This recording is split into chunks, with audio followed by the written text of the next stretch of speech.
নমস্কার, আমি সায়ন্তন আর in love with সয়েলে আপনাদের সবাইকে স্বাগত। আশা করি আপনারা সবাই ভালো আছেন। যদি আপনি আমাদের চ্যানেলে নতুন হন তাহলে অবশ্যই আমাদের চ্যানেলকে সাবস্ক্রাইব করতে ভুলবেন না। সম্প্রতি বাগান চর্চার খুব ছোট অথচ গুরুত্বপূর্ণ কতগুলো বিষয় নিয়ে আমি একটা ভিডিও সিরিজ শুরু করেছি।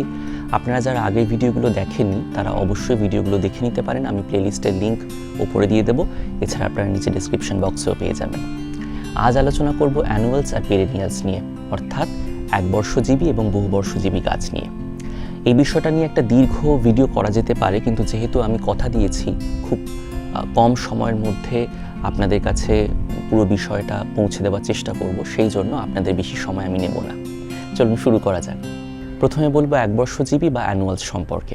সাধারণত আমরা যে গাছ একটা নির্দিষ্ট ঋতুতে বড় করে থাকি এবং ওই নির্দিষ্ট ঋতুতে যে গাছটি তার সম্পূর্ণ জীবনচক্র বা ফুল লাইফ সাইকেলকে কমপ্লিট করে তাকে বলা হয় একবর্ষজীবী গাছ। এবার আমাদের এখানে শীতকালে জেনারেলি আমরা সিজনাল ফ্লাওয়ার্স যেগুলো বড় করে থাকি সেগুলোকে আমরা একবর্ষজীবী গাছ বলে চিহ্নিত করতে পারি। গরমকালে বেশ কিছু গাছ আছে যে গাছগুলো আমরা বড় করে থাকি, যেগুলো গরমকালের মধ্যেই তার সম্পূর্ণ জীবনচক্র শেষ করে, সেই গাছকেও আমরা সাধারণত একবর্ষজীবী গাছ বলে চিহ্নিত করব। এবার শীতকালে আমরা মূলত সবথেকে বেশি একবর্ষজীবী গাছ বড় করে থাকি বা চাষ করি, এবং সেই সমস্ত গাছের মধ্যে প্রথমেই যে সমস্ত গাছের কথা মনে পড়ছে সেগুলো হলো পিটুনিয়া, ক্যালেন্ডুলা, ভার্বিনা, লুপিন, স্ন্যাপড্রাগন, আরও বেশ কিছু নাম আছে আমার এই মুহূর্তে মনে পড়ছে না, কসমস, ইনকা গাঁদা, এছাড়া আরও অন্যান্য ভ্যারাইটির কিছু গাঁদা ফুল আছে, ফ্লক্স আছে, ফ্লক্সের নাম বোধহয় আমি একটু আগেই বললাম। যাই হোক, প্রচুর গাছ, মানে এনর্মাস চয়েস এবং প্রচুর প্রচুর প্রচুর ভ্যারাইটি। তো এই সমস্ত গাছের স্পেশালিটি কী বা এই সমস্ত গাছের চারিত্রিক বৈশিষ্ট্যটা কী? যেহেতু এই সমস্ত গাছ একটা নির্দিষ্ট ঋতুতে বড় হচ্ছে এবং এদের হাতে সময়টা কম, এই গাছ সে সম্পর্কে যথেষ্ট ওয়াকিবহাল, জানে, সেই জন্য এই সমস্ত গাছ খুব দ্রুত বেড়ে ওঠে। এই সমস্ত গাছ বড় করে তোলার জন্য তিনটে জিনিসের প্রতি আপনাকে নজর দিতে হবে। এক হচ্ছে নির্দিষ্ট তাপমাত্রা, দুই হচ্ছে পর্যাপ্ত পরিমাণে খাবার বা নিউট্রিয়েন্টস, আর তিন হচ্ছে ভালো মাটি, এবং অবশ্যই যে বিষয়টা উল্লেখ না করলেই নয় সেটা হচ্ছে পর্যাপ্ত পরিমাণে আলো।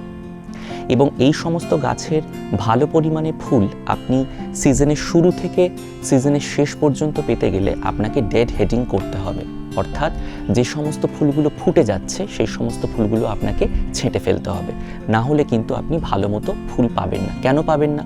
তার কারণ যে মুহূর্তে গাছের কাছে এই বার্তাটা যাবে যে তার একটা প্রচুর পরিমাণে ফুল তৈরি করা হয়ে গেছে এবং সেই যে ফুলগুলো তৈরি হয়েছে সেখানে বীজ তৈরি হতে শুরু করে দিয়েছে, সেই মুহূর্তে গাছ ফুল না তৈরি করে আস্তে আস্তে বীজ তৈরি করার দিকে বেশি মন দেবে। ফলত আপনি কোয়ালিটি ফ্লাওয়ারিং আর পাবেন না, ভালো মানের ফুলও পাবেন না এবং ভালো পরিমাণে ফুল পাবেন না। সেই জন্য আপনি চেষ্টা করবেন এই সমস্ত গাছের ভালো মতো ডেড হেডিং করতে, অর্থাৎ যখন ফুল হয়ে যাচ্ছে তখন ফুল হয়ে যাওয়ার পর যে স্পেন্ট ব্লুমসগুলো আছে সেগুলো কেটে ফেলুন, দেখবেন আবার পরবর্তী ফ্লাশ আসছে বা আবার নতুন করে প্রচুর পরিমাণে ফুল আসছে।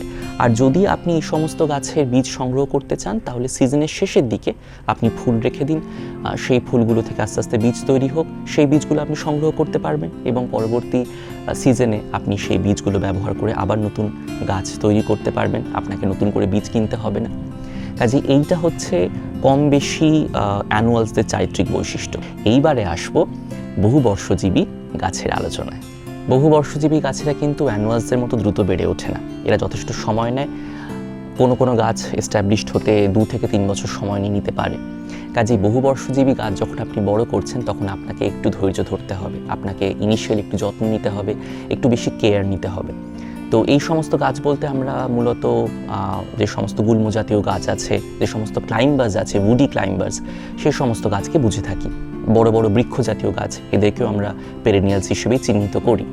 তো এই সমস্ত গাছ যখন আপনারা বড় করছেন, ফর ইনস্ট্যান্স জবা, টগর, বেল, গোলাপ, এছাড়া আর কি আছে, আমার নিজের বাগানের দিকে একটু তাকিয়ে দেখি,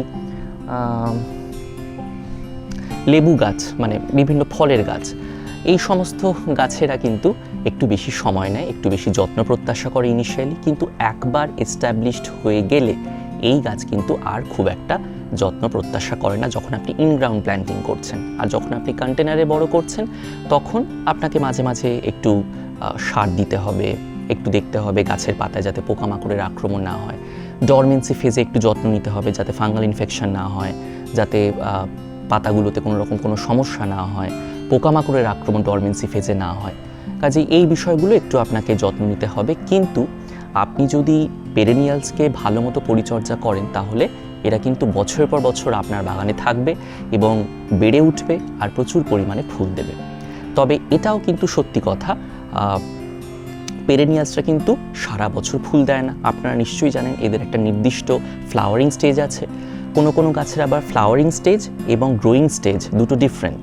আবার কোনো গাছের ফ্লাওয়ারিং স্টেজ এবং গ্রোয়িং স্টেজ দুটো আবার একই সময়, অর্থাৎ যে সময়ে গাছের ভেজিটেটিভ গ্রোথ হয়, অর্থাৎ ডালপালা পাতা গাছ ছাড়তে শুরু করে, সে সময় গাছে আবার ফুলও আসে। কাজেই এই বিষয়গুলো আপনাকে ভালো মতো বুঝতে হবে যখন আপনি পেরেনিয়ালস বড় করছেন। পেরেনিয়ালস বা বহুবর্ষজীবী গাছেদের পরিচর্যার ক্ষেত্রে কিন্তু আরও একটা গুরুত্বপূর্ণ বিষয় হলো রিপটিং। নির্দিষ্ট সময়ের ব্যবধানে কিন্তু এই সমস্ত গাছেদের রিপটিং করাটা অত্যন্ত গুরুত্বপূর্ণ যখন আপনি কন্টেনারে গাছ বড় করছেন। আপনি যদি ইনগ্রাউন্ড প্ল্যান্টিং করেন প্রশ্নই উঠছে না সেই বিষয়ে, কিন্তু আপনি যখন কন্টেনারে গাছ বড় করছেন তখন কিন্তু গাছকে ভালো মতো বুঝতে হবে। গাছ যদি ঠিকঠাক সময় যদি আপনি রিপটিং না করে দেন তাহলে কিন্তু গাছের গ্রোথ থেমে যেতে পারে, সাময়িকভাবে গাছ পার্মানেন্টলি স্টান্টেড হয়ে যেতে পারে। আপনার যে পরিমাণে ফুল পাওয়ার কথা সেই পরিমাণে ফুল কিন্তু আপনি পাবেন না যদি গাছ অতিরিক্ত পট বাউন্ড হয়ে যায়।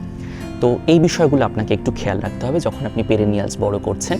এবং রিপটিংটা কিন্তু পেরেনিয়ালসের পরিচর্যার ক্ষেত্রে অত্যন্ত গুরুত্বপূর্ণ একটা বিষয়। আপনারা যারা বিগিনার্স তারা যদি এই বিষয়গুলোর দিকে একটু লক্ষ্য রাখেন এবং এই বিষয়গুলোকে মাথায় রেখে যদি গাছপালার পরিচর্যা করেন তাহলে মনে হয় আপনারা সাফল্যের সঙ্গে ইনিশিয়ালি অ্যানুয়ালস এবং পেরেনিয়ালস ভালো মতোই বড় করতে পারবেন। যদি কোনো জিজ্ঞাসা থাকে এই ভিডিও নিয়ে তাহলে অবশ্যই কিন্তু প্রশ্ন করতে ভুলবেন না। সবাই ভালো থাকুন, সুস্থ থাকুন এবং অবশ্যই আমাদের সঙ্গে থাকুন।